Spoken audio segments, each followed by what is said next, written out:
உமக்கு மேல் ஒருவரும் இல்லையே, எல்லோருக்கும் மேலாக உயர்ந்தவர், உமக்கு மேல் ஒருவரும் இல்லையே. அல்லேலூயா, அல்லேலூயா.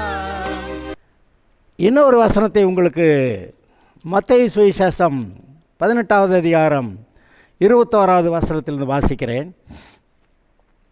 அப்பொழுது பேதுரு அவரிடத்தில் வந்து, ஆண்டவரே, என் சகோதரன் எனக்கு விரோதமாய் குற்றம் செய்து வந்தால் நான் எத்தனை தரம் அவனை மன்னிக்க வேண்டும்? 7 தரம் மட்டுமோ என்று கேட்டான். இப்போ சகோதரர்கள், இது வந்து நமக்கு விரோதமாக இருக்க ரட்சிக்கப்படாதவர்களை பற்றி சொல்லலை. நம்முடைய வீட்டாரே அநேகர் ரட்சிக்கப்படாமல் இருப்பாங்க, அவங்களே நம்ம மன்னிக்கிறோம். அவங்க ரட்சிக்கப்படாதவர்களையும் கூட நமக்கு விரோதமாக அவர்கள் ஏதாவது செய்தால் மன்னிக்கிறோம். ஆனால் இங்கே என்ன சொல்கிறான், பேதுரு அவரிடத்தில் வந்து, என் சகோதரன் எனக்கு விரோதமாய் குற்றம் செய்து வந்தால் நான் எத்தனை தரம் மன்னிக்க வேண்டும்? 7 தரம் மட்டுமோ என்று கேட்டான். அதற்கு இயேசு, 7 தரம் மாத்திரமல்ல, 70 தரம் என்று உனக்கு சொல்லுகிறேன். எப்படி எனில், பரலோக ராஜ்யம் தன் ஊழியக்காரிடத்தில் கணக்கு பார்க்க வேண்டும் என்றிருந்த ஒரு ராஜாவுக்கு ஒப்பாய் இருக்கிறது. அவன் கணக்கு பார்க்க தொடங்கின போது 10,000 தாலந்து கடன்பட்டவன் ஒருவனை அவனுக்கு முன்பாக கொண்டு வந்தார்கள். கடனை தீர்க்க அவனுக்கு நிர்வாகம் இல்லாதபடியால் அவனுடைய ஆண்டவன் அவனையும் அவன் பெண்ஜாதி பிள்ளைகளையும் அவனுக்கு உண்டான எல்லாவற்றையும் விற்று கடனை தீர்க்கும்படி கட்டளையிட்டான். அப்பொழுது அந்த ஊழியக்காரன் தாழ விழுந்து வணங்கி, ஆண்டவனே, என்னிடத்தில் பொறுமையாயிரும், எல்லாவற்றையும் உமக்கு கொடுத்து தீர்க்கிறேன் என்றான். அந்த ஊழியக்காரனுடைய ஆண்டவன் மனதிறங்கி அவனை விடுதலை பண்ணி கடனையும் அவனுக்கு மன்னித்து விட்டான். 10,000 காசு கடன் வாங்கினவன், தாளந்து கடன் வாங்கினவன், அவனுக்கு கர்த்தர் இறக்கப்பட்டு மன்னிக்கிற மாதிரி இந்த எஜமான் அவனை மன்னிச்சிட்டான். நீ கடனை கட்டாட்டியும் பரவாயில்ல, உன்னை மன்னிச்சிட்றேன்னு சொல்லிட்டான். அப்படி இருக்க அந்த ஊழியக்காரன் புறப்பட்டு போயில் தன்னிடத்தில் 100 வெள்ளிப்பணம் கடன் பட்டிருந்தவனாகிய தன் உடன் வேலைக்காரர்கள் ஒருவனை கண்டு அவனை பிடித்து தொண்டையை நெரித்து, நீ பட்ட கடனை எனக்கு கொடுத்து தீர்க்க வேண்டும் என்றான். இது என்ன பண்ணுறது? அப்பொழுது அவனுடைய உடன் வேலைக்காரன் அவன் காலில் விழுந்து, என்னிடத்தில் பொறுமையாயிரும், எல்லாவற்றையும் உமக்கு கொடுத்து தீர்க்கிறேன் என்று அவனை வேண்டிக் கொண்டான். அவனோ சம்மதியாமல் போய் அவன் பட்ட கடனை கொடுத்து தீர்க்கும் அளவும் அவனை காவலில் போடுவித்தான். நடந்தவற்றை அவனுடைய உடன் வேலைக்காரர் கண்டு மிகவும் துக்கப்பட்டு ஆண்டவனிடத்தில் வந்து நடந்ததையெல்லாம் அறிவித்தார்கள். அப்பொழுது அவனுடைய ஆண்டவன் அவனை அழைப்பித்து, பொல்லாத ஊழியக்காரனே, நீ என்னை வேண்டிக் கொண்டபடியினாலே அந்த கடன் முழுவதையும் உனக்கு மன்னித்து விட்டேன். நான் உனக்கு இறங்கினது போல நீயும் உன் உடன் வேலைக்காரனுக்கு இறங்க வேண்டாமோ என்று சொல்லி அவனுடைய ஆண்டவன் கோபமடைந்து அவன் பட்ட கடனையெல்லாம் தனக்கு கொடுத்து தீர்க்கும் அளவும் உபாதிக்கிறவரிடத்தில் அவனை ஒப்பு கொடுத்தான். நீங்களும் அவனவன் தன் சகோதரன் செய்த தப்பிதங்களை மனப்பூர்வமாக மன்னியாமல் போனால் என் பரமபிதாவும் உங்களுக்கு இப்படியே செய்வார். என்ன நடந்துருச்சு? 10,000 பொன் கடன் பட்டவனை போய் அவன் மன்னிச்சு விட்டுட்டார். ஆண்டவன் எஜமான் மன்னிச்சிட்டான்.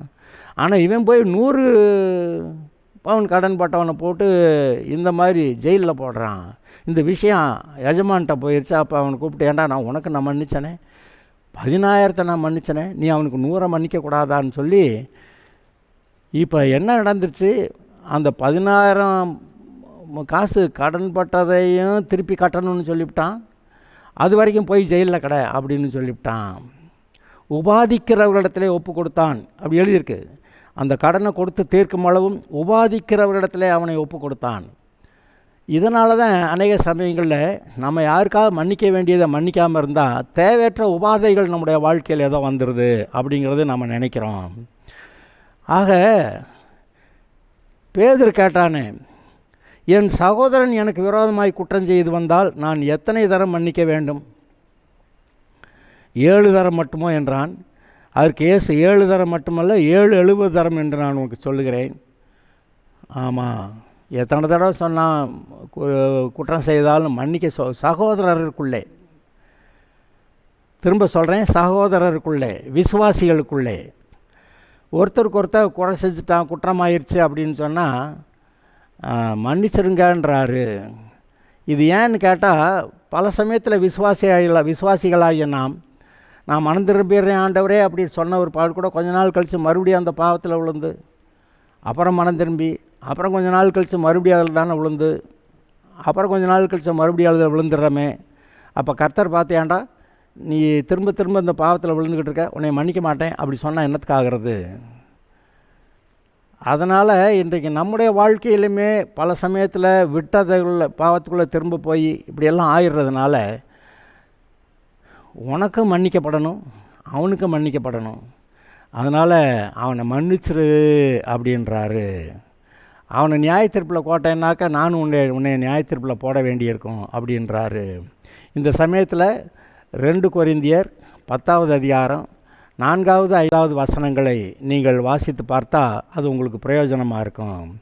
நாங்கள் தேவனுடைய ஆவியினாலே, தேவனுடைய வல்லமையினாலே, தேவனை அறிகிற அறிவுக்கு விரோதமாக இருக்கிற எல்லா தர்க்கங்களையும் வார்த்தைகளையும் கிறிஸ்துவுக்கு கீழ்ப்படியை சிறைப்படுத்துகிறோம் அப்படி சொல்லிட்டு, உங்களுடைய கீழ்ப்படிதல் நிறைவேறும்போது உங்களுக்கு விரோதமாக இருக்கிற அந்த சத்துருக்கள் மேலே நாங்கள் நியாயத்தீர்ப்பு செலுத்த ஆயத்தமாக இருப்போம் என்று பவுல் எழுதுகிறதை நினைத்து பாருங்கள். அப்போது நம்முடைய கீழ்ப்படிதல் நிறைவேறும்போது அப்போ நம்முடைய சத்துருக்கள் விரோதமாக கர்த்தர் கிரியை செய்கிறாரு. நம்முடைய கீழ்ப்படிதல் இன்னும் நிறைவேறாமல் இருக்கும்போது நம்முடைய சத்துருக்களே கர்த்தர் வந்துன்னா அடிக்க முடியலை. ஆதலால் இது ஏதோ நம்ம அடிபடலை அது இல்லை, கர்த்தருக்கு பிரியமாய் நம்முடைய இருதயம் செவ்வையாக இருக்க கடவுது. யாருக்கெல்லாம் மன்னிப்பு அவசியமாக இருக்கிறதோ அவர்களை மன்னிப்போமாக. அப்பொழுது நம்முடைய இருதயம் இக்கட்டுகளுக்குள்ளே இல்லாமல் விடுதலை ஆகியிருக்கும். பரிசுத்த ஆவியிலே நிரம்புவீர்கள். தேவனுடைய ராஜ்யத்தின் சந்தோஷம் உங்களுடைய இருதயங்களை நிரப்பும். You will be blessed. Okay, God bless you.